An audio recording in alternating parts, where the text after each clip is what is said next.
So I'd like to welcome everybody to the Kruse Economic Forum. I think this is our 21st year of doing Kruse Economic Forums out here in Lake Oswego. My name is Rob Le Chevalier, and I'm a shareholder at Buckley Law in Lake Oswego. Today we have economist Bill Conerly presenting an economic forecast, including the likely path for inflation, labor availability, interest rates, and the risk of recession, along with a look at the Portland metropolitan area.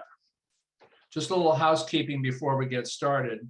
Everyone, when you enter today, is on mute, and you have the option to have your camera on. Please keep yourself muted during Dr. Conerly's presentation.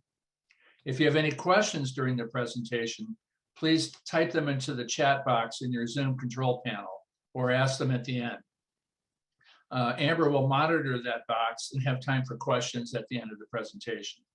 We also are recording the program and will share the presentation and the speaker's slides in a follow-up email.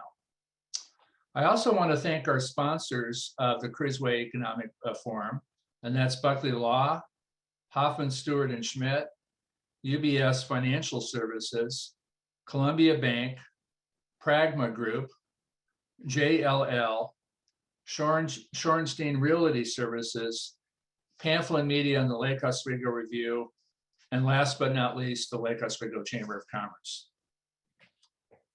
Dr. Bill Conerly is a well-known Oregon economist with an international reputation. As a consultant, he connects the dots between the economy and business decisions. He's also a senior contributor to Forbes.com and holds a PhD in economics from Duke University. Dr. Conerly is the author of 2 books, including The Flexible Stance, which explains how to run your business if you don't believe in economists' forecasts. He's been quoted in the Wall Street Journal, Fortune Magazine, and Willamette Week. Please welcome Dr. Bill Conerly. But you're muted, Dr. Conerly, so. That's awful when the speaker is muted. Thank you, Rob, and good to see all of you virtually. Back in 2009, I met a fellow who was a sales guy, and he told me he had just come off the best 3-month period for sales he had had in years. It's 2009. It's the middle of the recession. Marijuana wasn't even legal then, and he's telling me he had had 3 good months of sales. He explained that he had become depressed by all the bad news in 2008. So he turned off the television, except for sports. He skipped the news feed on his phone, and instead he just started calling people. He called his current customers. He called past customers. He called prospects who had not yet become customers. He just got on the phone with a happy voice, and lo and behold, he made sales.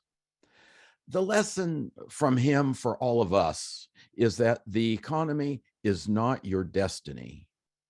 The economy is not your destiny. The economy is just the environment in which you serve customers with products or services. It's the environment in which you get resources in order to serve your customers, resources from employees, financial firms, vendors, service providers.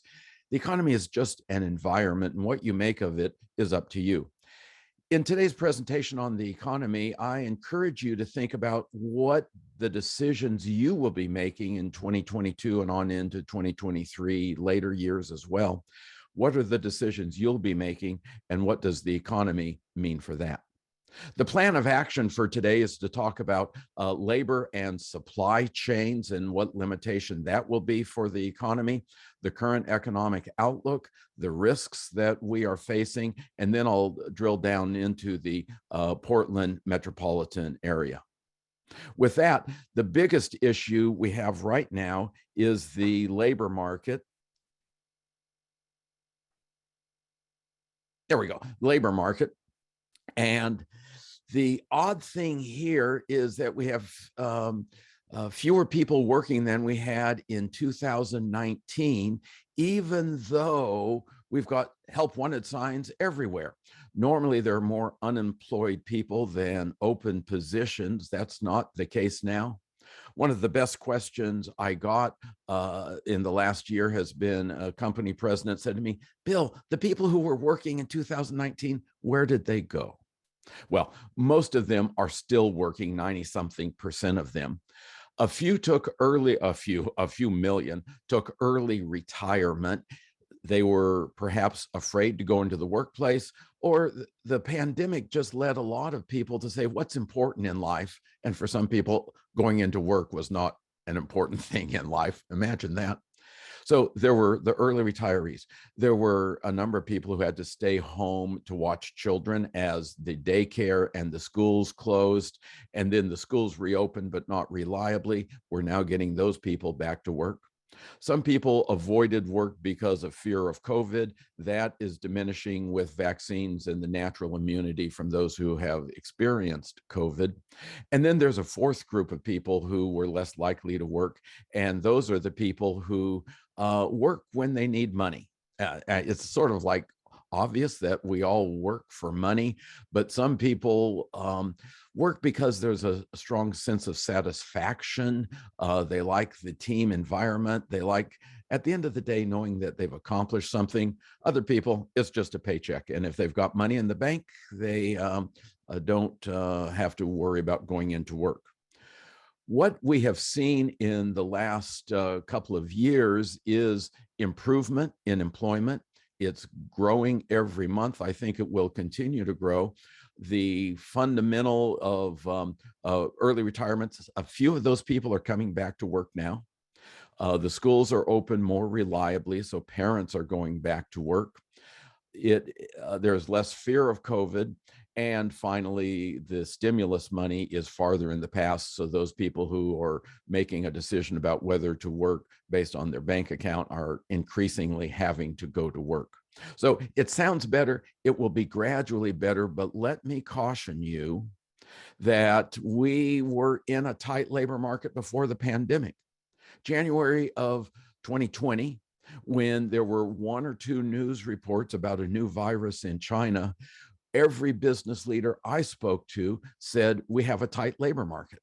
And the pandemic worsened it, but we're still in a tight labor market. And I'm going to illustrate this. Sit down, take a deep breath. I'm going to show you the scariest chart I have ever created. The Constitution says the census will be conducted every 10 years. In 1850, they came up with an innovation. They started asking how old are the people in this household. So we can calculate the growth of the working age population.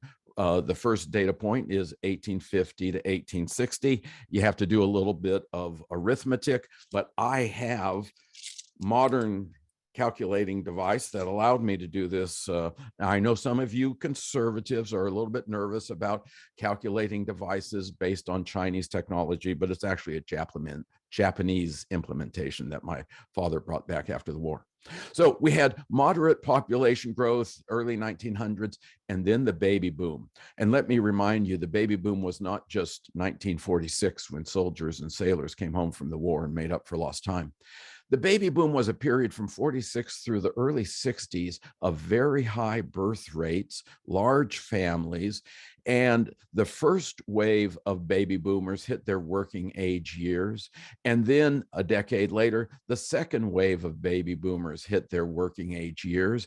And then the children of the first wave of baby boomers hit their working age years. And then the children of the later baby boomers. So we had 4 decades of strong growth of the working age population. I'm talking history, though. That was the past. Now we are in a low decade for growth of the working age population.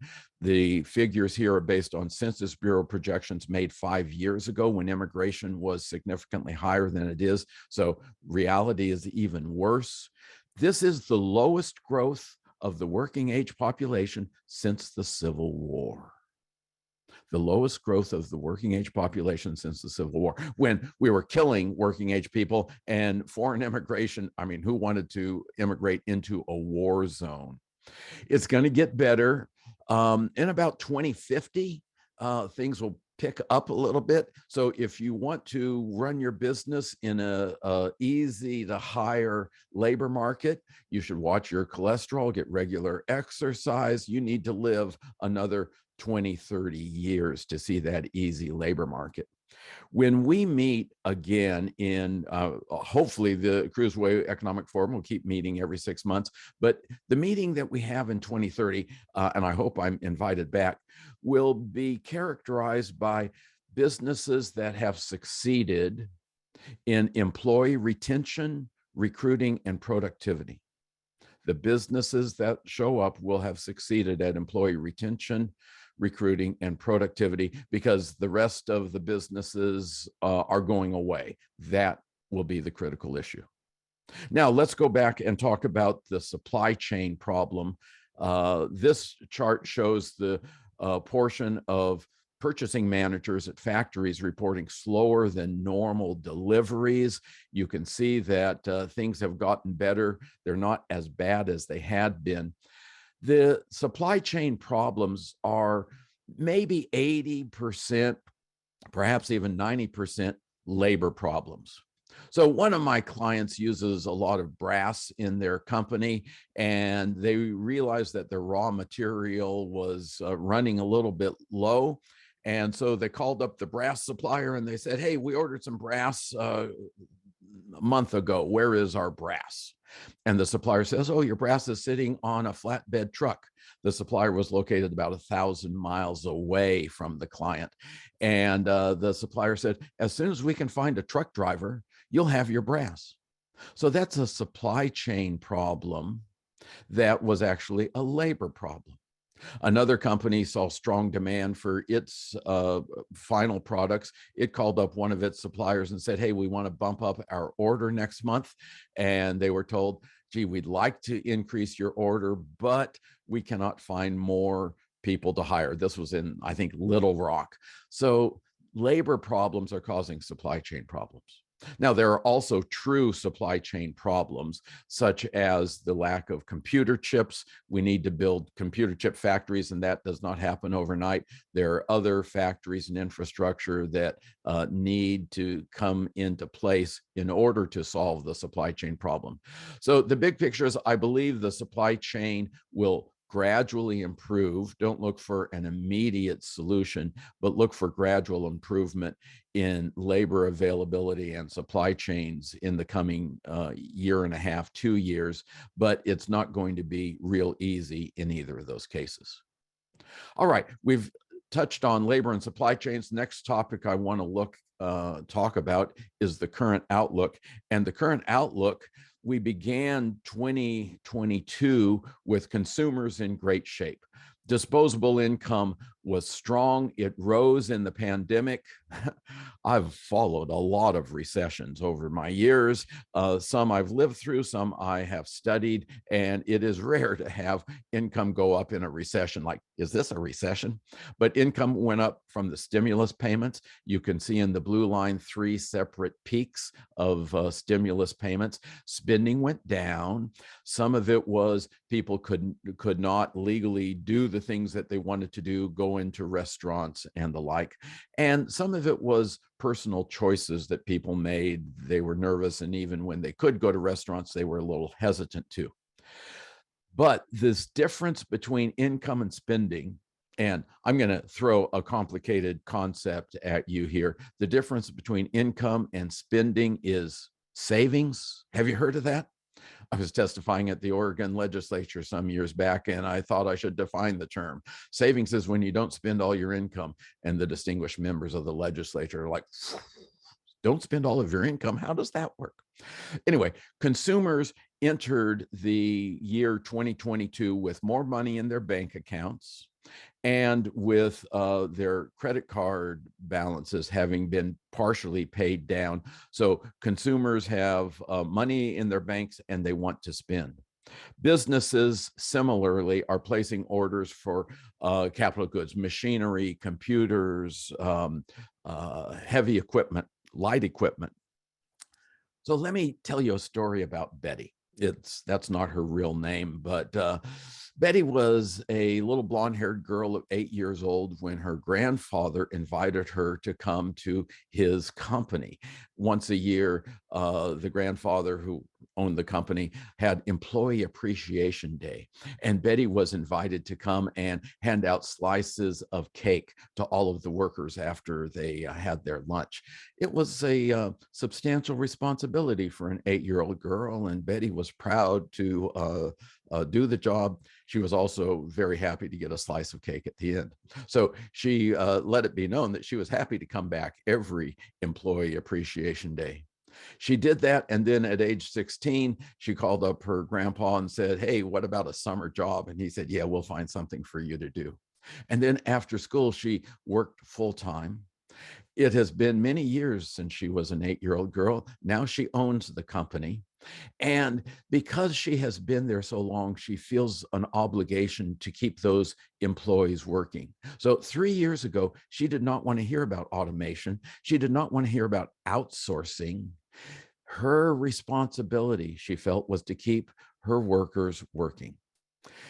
She still feels that responsibility, but with a different twist. She's got machinists who have been at the company for over 20 years.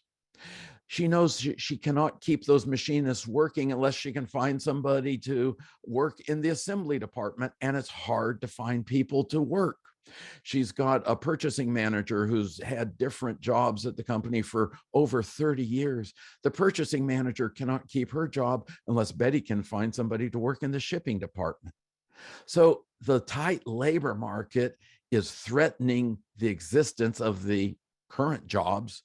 And Betty goes out onto the factory floor and says, "I want some friggin' robots. I want robots out here." She walks through the office. She sees somebody typing in numbers and she says, "We need an electronic data interfeed. I don't know what it is," she says, "but we need to get more efficient, more productive." And as a result of that, companies are placing orders for capital goods. So consumers will be spending, businesses will be spending, your federal government will keep spending. The only question is exactly how much. And on top of the federal stimulus, we've got monetary stimulus. The Federal Reserve began what they call quantitative easing. And if you look at the bottom left part of the chart, you see the first jump up. That was 2008 in the financial crisis. The Federal Reserve bought a lot of bonds and mortgage-backed securities. They did a couple of more rounds of quantitative easing, and then the pandemic hit, and we got huge stimulus. So the demand side of the economy is very, very strong. As a forecaster, I usually look at variations in demand, how much are consumers, businesses, government going to spend. But today we have a supply constrained forecast. And I know that's what you're looking for. So I have here my crystal ball. And it's having a good day. Some days it's a little bit cloudy, but I was able to give you a forecast. Here we go. The forecast 2000, well, let's start with the history. 2019 was about an average year, about 2% growth. We had the drop in 2020. The economy rebounded in 2021, and it looks like it fully recovered. But keep in mind that normal growth is about 2% a year, and we missed that, of course, in 2020. And in 2021, some of that big rebound was just normal. It will take through the end of 2023 to get back on the trend line we would have been on in the absence of the pandemic. And in the meantime, our forecast is supply constrained. Based totally on spending, I would have much stronger numbers, but there's only so many people available to be hired. It takes a while to build factories, get those robots into production. So I have constrained my forecast based on supply availability. There's just too many dollars chasing too few goods. You've heard that expression before? Too many dollars chasing too few goods. It's a definition of what? Yeah, inflation. Now, Rob and I were chatting before the program started about whether inflation would be transitory. isn't everything transitory? Our lives are transitory. Our buildings are transitory. Mountains erode. Everything is transitory. This inflation is not quite like a mountain, but it's closer to a mountain than what the Federal Reserve first said with transitory inflation. I believe that we're going to have an improvement in the inflation numbers, but just a little bit. And that will reflect more people going to work and some of the supply chain challenges. But the heavy lifting to fight inflation will have to be the Federal Reserve withdrawing the stimulus and tightening the economy. So I am forecasting higher interest rates. Let's talk about the short-term interest rates first, the light blue line. If you've got an operating line at a bank, you probably pay something like a short-term interest rate plus a spread to handle the bank's overhead. And that interest rate will probably be going up. By the end of this year, I think that short-term rates will be at 2%. And most of my fellow economists agree with that. I then think they're going up to 4.5% by the end of 2023 as the Federal Reserve keeps fighting inflation. My fellow economists are doubtful of that. So they think 2% and then the Fed will ease off on their fight against inflation. I think they're going to keep going, but we'll talk about that in more detail in a moment. Long-term interest rates are more a factor of global capital markets. So the way I vision it is there's a worldwide interest rate based on global demand for credit, global supply of savings. As the global economy recovers from the pandemic, I believe that global interest rates will rise a little bit, but then you need to adjust up or down actual interest rates. And what we will see, I believe, is higher interest rates. Well, we've already seen higher long-term interest rates in the United States. Our inflation is higher than other developed countries have. And the Federal Reserve had been buying US Treasury bonds and mortgage-backed securities to keep interest rates down. They are reversing that policy. So we're going to get some higher long-term interest rates. That is the forecast in a nutshell. There are some uncertainties and some risks. So let's talk about those uncertainties and risks. And the first one we have to mention is the Ukraine war. I'm not a military or foreign affairs specialist. Let me say that the path of the war could go very nicely, like an armistice and end of the conflict, end of sanctions. It's possible. It could go nuclear on the downside. That's possible. If you're a business on Kruse Way, a business not selling to Russia or Ukraine, not involved in wheat or the grains that Ukraine makes a lot of, if you're sort of an everyday business in Oregon, it is too soon to make a change in your business plans because of the Ukraine war. But I would hold those plans a little bit less securely in my hand. I would be a little bit ready to adjust them up or down as events transpire. But there are going to be some longer term impacts of the Ukraine war. Let me share those with you. First of all, Russia is going to become disconnected from the global community for a decade or more. Russia needs Western technology in order to fully exploit their oil and natural gas resources. They've been getting Western technology. They can't afford to pay for it outright. So they do joint ventures with Western companies. Western companies will not be doing any joint ventures that require them to put up cash.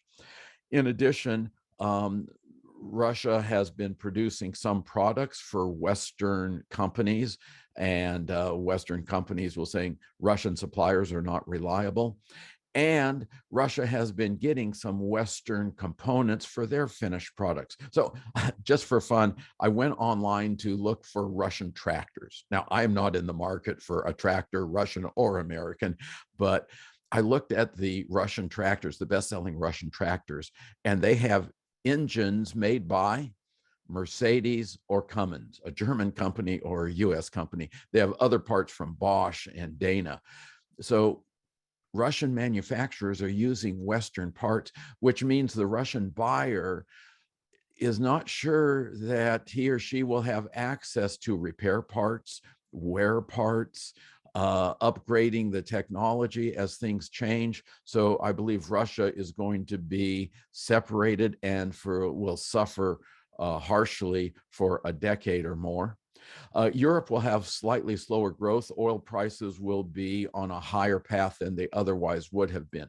Once this war gets resolved somehow, oil prices will come down from their current peak, but they will remain higher than they otherwise would have been because the Russian oil producers will not be able to keep up. And in addition, Europe will be spending more on military without increasing their productive capacity. They probably should have been doing that for quite a while, but they have not been. And then for the US and the rest of the world, a small drop in our growth rate. Not that the economy will go down, but the rate at which it expands will be just a hair smaller. Some of that will be higher energy prices, but also companies around the world are thinking about shortening their supply chains.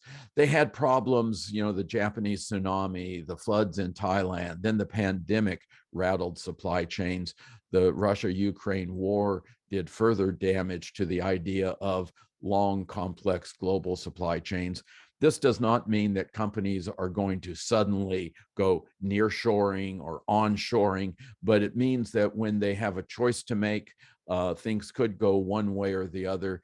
They'll prefer to go local if the price and the quality are in the same ballpark, and that will entail slightly higher costs over time. The next risk I want to talk about is the risk of a downturn because of the increase in interest rates. My wife heard the forecast of rising interest rates, and she said, "Bill, is the Federal Reserve going to cause a recession?" And I said, "Well, it does not have to." My wife's a retired doctor, and everything that she knows about economics, she learned at the dinner table from me.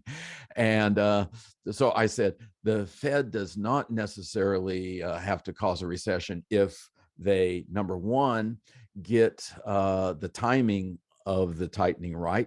Number two, the magnitude of the tightening. And number three, they end the tightening at exactly the right time. They do all of this perfectly, no recession. It could happen. And then my wife said, "Bill, do you remember that your sinus medication is a mood elevator?" So maybe I've been a little bit too optimistic. Let's talk about those rising interest rates.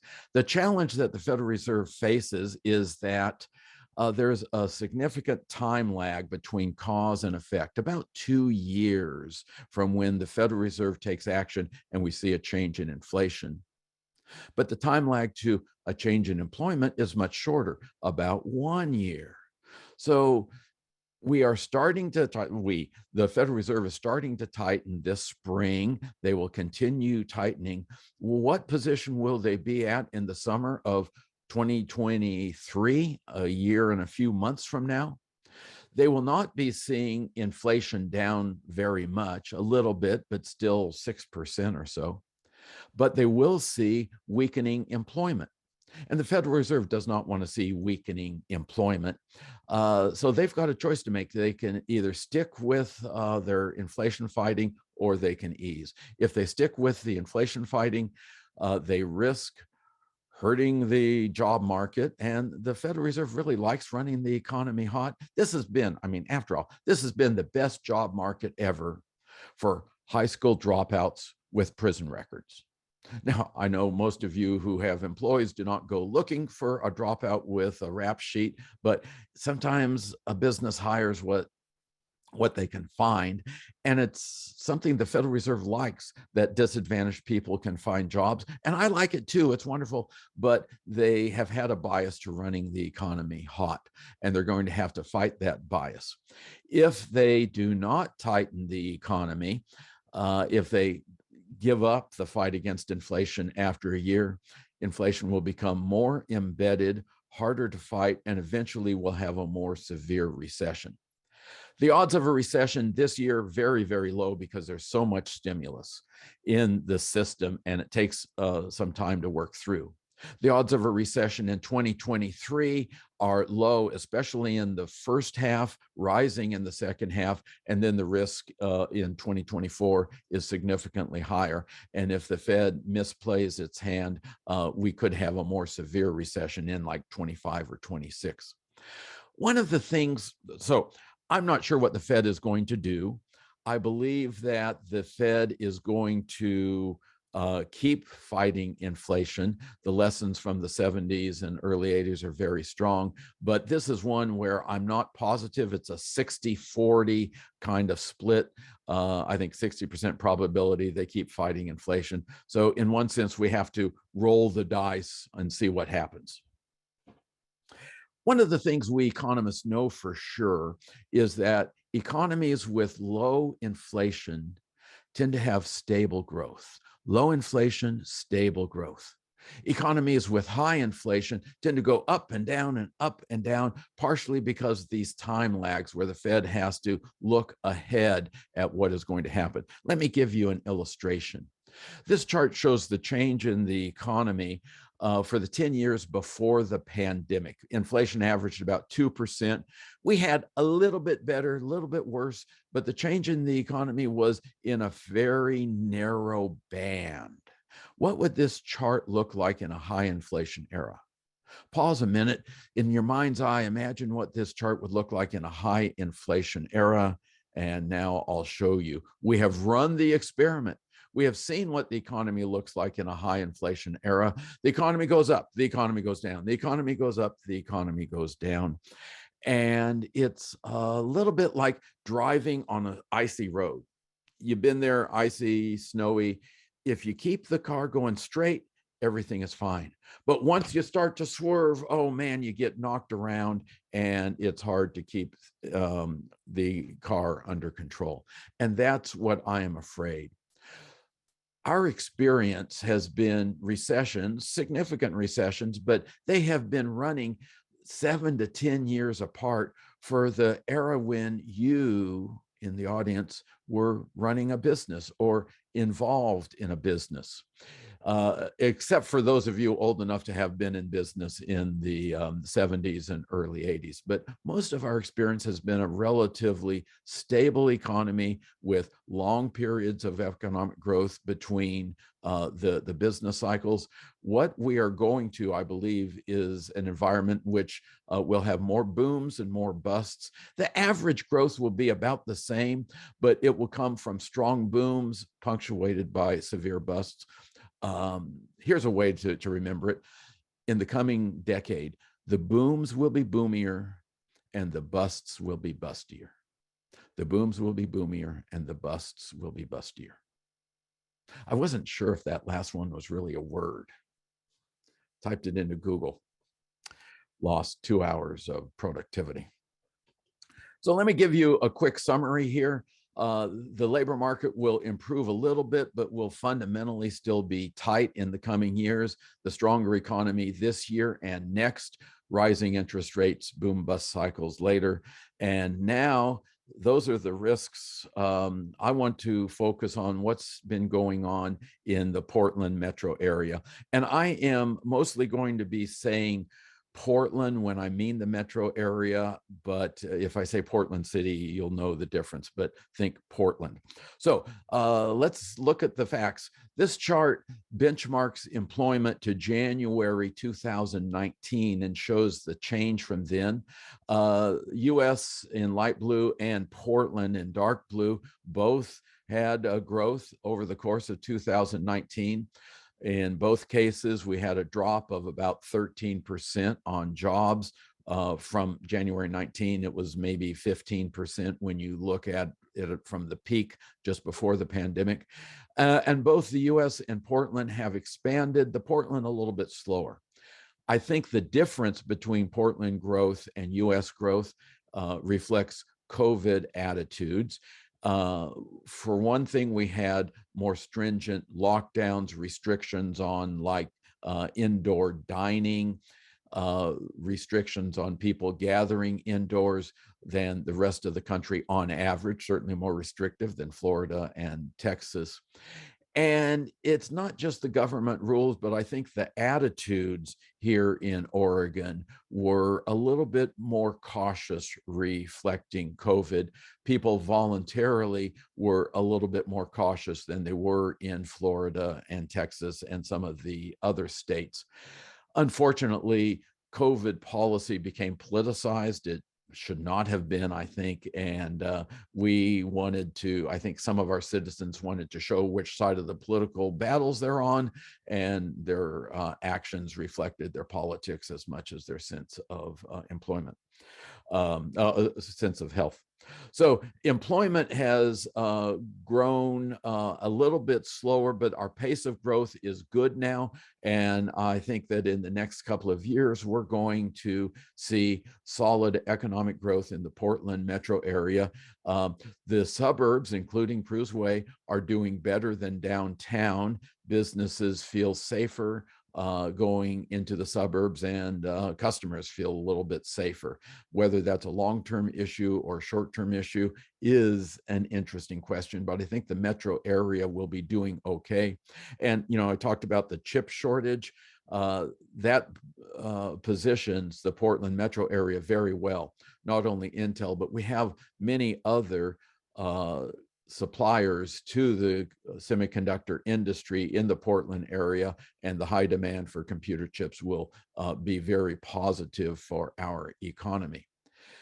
But though the next couple of years look like solid economic growth in the Portland metro area and in suburbs such as Lake Oswego, let's talk about some long-run trends.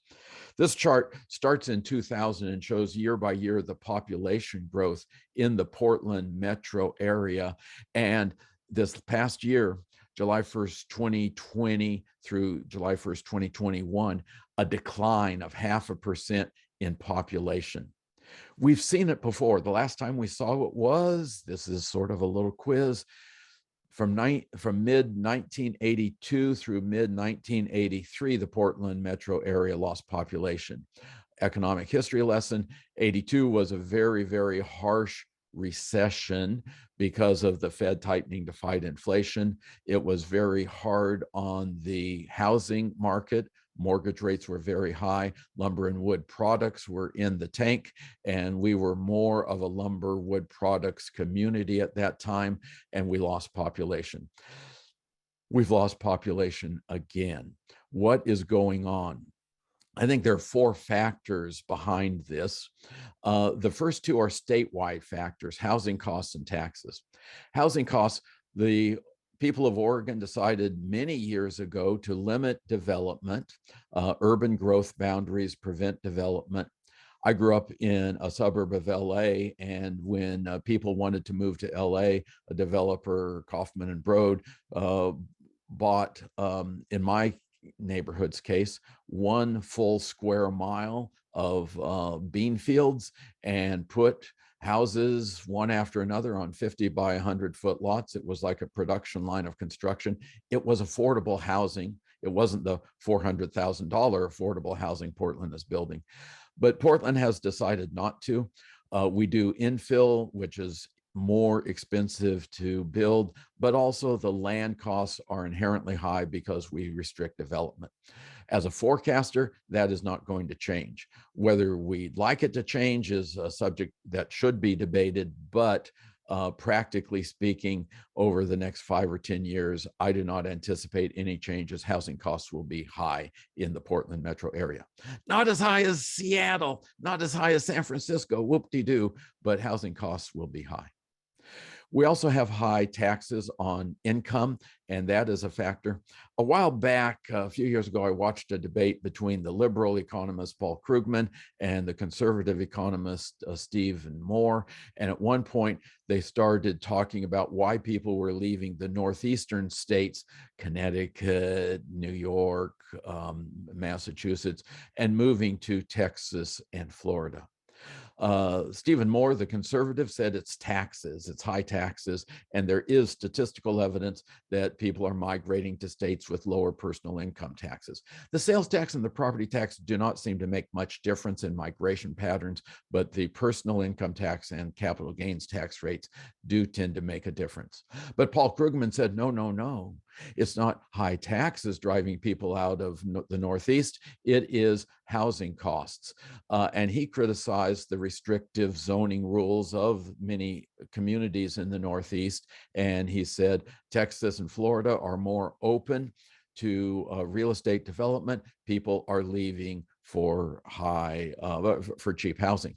And I was sitting in the audience watching this debate, and I couldn't help but to think, maybe it's both. Maybe it's some combination of housing costs and taxes. And let me add, we live in a multi-causal world, and we cannot identify one thing or two things that is the cause of people moving. Oregon is still a beautiful state. There's still a lot of great reasons for people to come here. People continue to move in, even though in the Portland area, more people have moved out. But we have to think in terms of long-term projections that the high housing costs and the high tax rate will be a little bit of a damper. And then the next two issues that I think are significant are homelessness and crime. The homelessness problem is not getting any better. It's obviously a tragedy for those who are homeless, but it also affects the livability of our community, and the crime that some of it's associated with the homelessness, but the greater volume of it is just the lack of police resources. And this is more of a city of Portland problem than a suburban problem. And that leads me to share with you something that I don't know the answer to. Okay, here I am, I'm an expert on the economy, but I'm going to share with you what I don't know.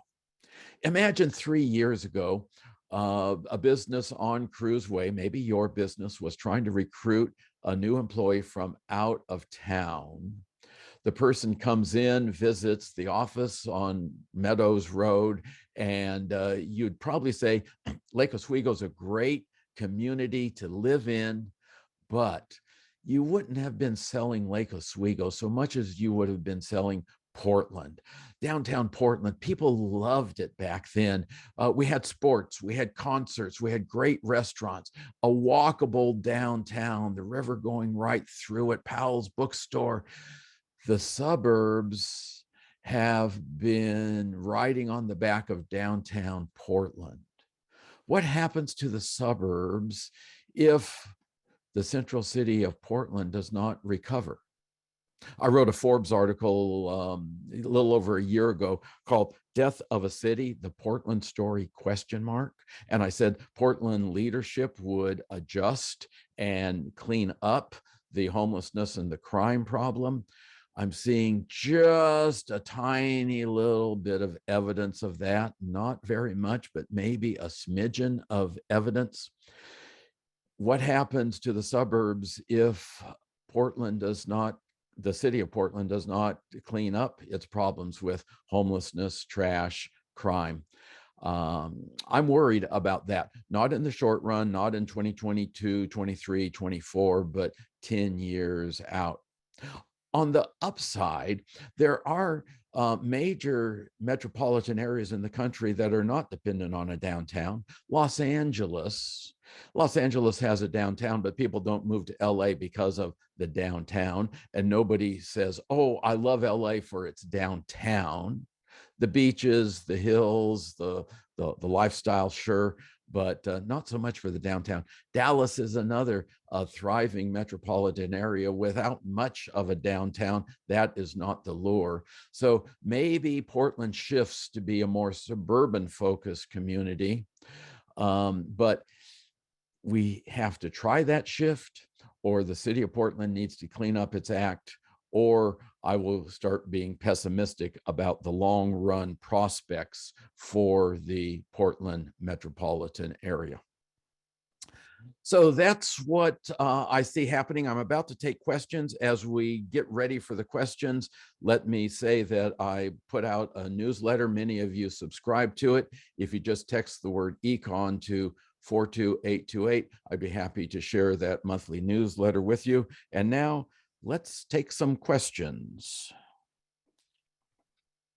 We had some people submit questions. Wonderful. Okay, so how is global and national inflation and economic factors impacting Oregon's economy? I think Oregon is feeling things very much like the rest of the country. I don't see any pronounced differences here in terms of we have the same high inflation rate. We do not have accurate data on Portland inflation, but it sure seems at the gut level that we're subject to the same forces. And the labor market is as tight. I regularly talk to people all over the country, business leaders all over the country, and what I hear talking to Portland people is just the same. So I think we're just one part of a national and global trend. What are we seeing regarding labor markets and new normal for the workforce? Labor sourcing for smaller firms in Lake Oswego and nearby is difficult. Yeah, it is, and it's going to continue to be difficult. It will be a little bit easier in those parts of the country that have people moving in, and you saw the chart that people are moving out. Maybe they're all in Bend, I don't know, but it is going to continue to be difficult. I think a little bit less difficult. We are getting employment rising, even though we had people move out, as the folks who had been here in Portland but on the sidelines of the labor market move in. Gradual improvement, but I tell you, whether it's 0.5% or 1% gain, the underlying lesson is employee retention, recruitment, and productivity are going to continue to be the keys to success for quite some time.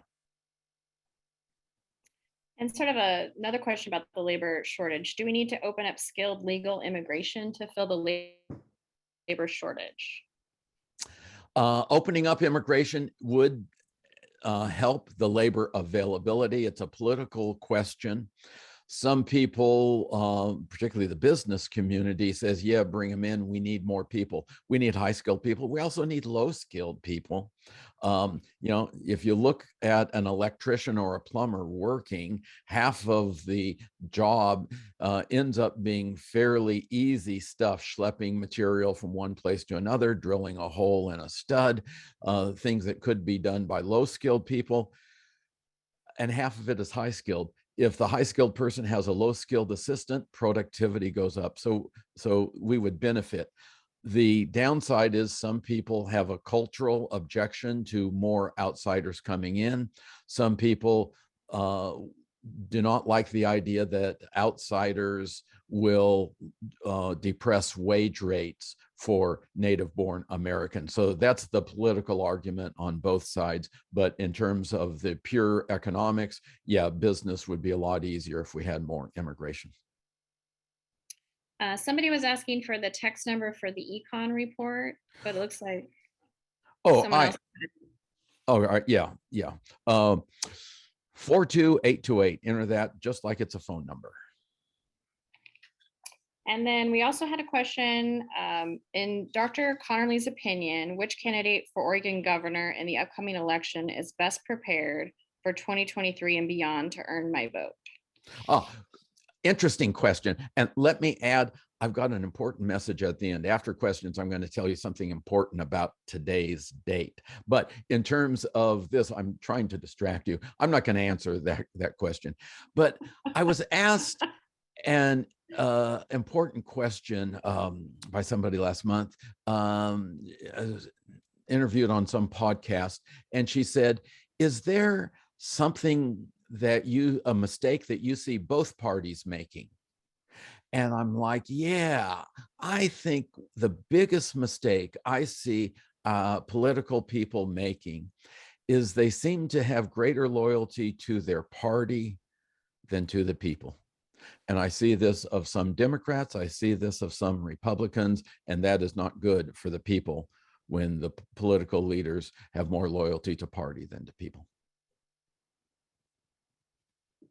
All right, Amber, throw me something I can work with. Yeah, I don't see any other questions in the chat. Rob, do you see any other? No, but I think we could open it up if people want to unmute and ask the question. We have a few more minutes for that, and so go for it. Hi, Dr. Conerly. Howdy. Hi, thank you very much for giving your analysis today. I own a K through 12 tutoring center, and we're seeing the impacts of COVID in education. A lot of these kids that are coming through my doors are a year and a half behind their skills where they should be. Do you have an idea of what kind of, I mean, that's a big meta question, but do you know what kind of impact this learning loss, these skills gaps are going to have on the workforce going forward within the near future? Thank you. Yes, I'm going to throw some non-expert opinions in there and then a little bit closer to my expertise. First of all, kids are resilient. And I've heard of people who took their kids out of school for a year of traveling and the kids bounce back, catch up fairly easily. Because there are stages of development, and most 6-year-olds cannot learn fractions. Most 10-year-olds can learn fractions, and if the person doesn't learn them when the person has the ability, has developed enough mentally, then I think the next year they come even easier. And we start kids earlier than they do in Europe. So I'm not too worried about kids losing a year or two. I think that with a good educational environment, they will catch up. And now the question is, what about the good educational environment? I must say that I'm disappointed in how the school system has worked. I personally think that more options are better. Not everybody is identical. And we are seeing more and more interest in things like charter schools, homeschooling, and I think a broader array of options will be positive for the kids. Thanks for your question.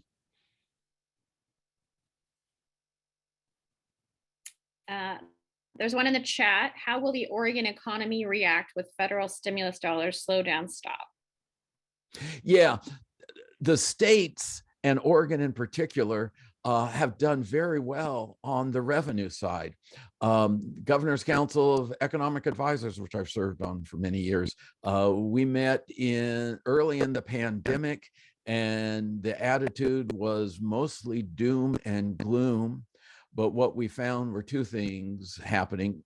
First of all, the states got a ton of stimulus, states and cities got a ton of federal money coming in, and then incomes bounced back. The people with high incomes mostly kept their jobs. The people who lost their jobs in the pandemic on average had lower income, so that was not such a big hit to state revenue. And then wage rates started rising. So the states and municipalities are generally flush. They will be getting less stimulus, but that's coming down from a high level. So I think the ability of the states and cities to provide goods and services is still very, very strong. Having the money spent effectively, anybody, whether it's a family or business or a government that gets a big slug of money and tries to spend it quickly may not be spending it as effectively as possible. Okay, we have another one. How will rising interest rates impact carrying costs of national debt, and does it matter? Oh, good question. How will rising interest rates? So the federal government borrows money. And one of the odd things is that a lot of those borrowings are short-term money, 90-day bills, 1 year, 2 years. And when we were at historic low interest rates, I'm wondering, why are they not locking in their interest rates for 30, 50, 100 years? So rising interest rates, the interest cost of the debt will go up. That will be another federal expenditure. But nobody in Washington seems to care what the deficit is. We used to care. Some people used to care. Nobody in Washington seems to care. So I think we'll just go a little bit longer. At some point, debts have to be paid, but I think that's some years away. So I think it's just going to be a problem for a later time. And I think maybe, Amber, one last question, and then I've got a closing remark I'd like to make. Okay. Let's do, how do you think the labor laws may change to allow for younger people to enter the workforce earlier?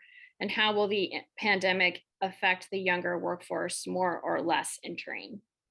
Yeah, you know, we have fewer young people working than in, say, the 40s, 50s, 60s.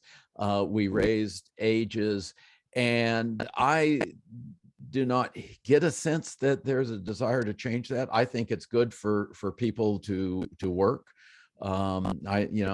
Child labor sounds negative, but you ask anybody who grew up on a farm about child labor, and every farmer's kid ended up working, and they all think they're better off for it. So I'm not sure what's going to happen there.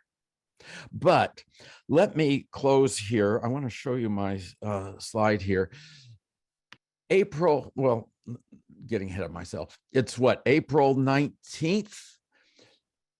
On April 19th in 1775, British soldiers left Boston, headed to Concord and Lexington to seize a cache of muskets that the colonists had stored there, and to arrest John Hancock and Samuel Adams.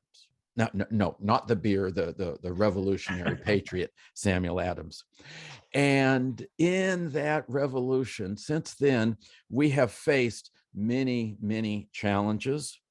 And not only have we faced those challenges, but we have overcome the challenges. I think that hold on a second.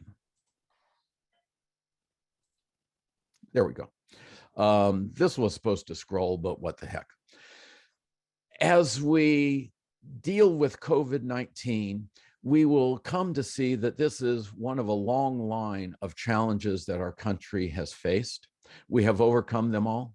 We began with high ideals. We did not always live up to the ideals, but one of the characteristics that's great about America is, even if we did not live up to our early ideals, we raised our ideals higher. And I believe that in the coming years, we are going to see us as a country increasingly provide prosperity and liberty for all of our people. And that's your economic forecast.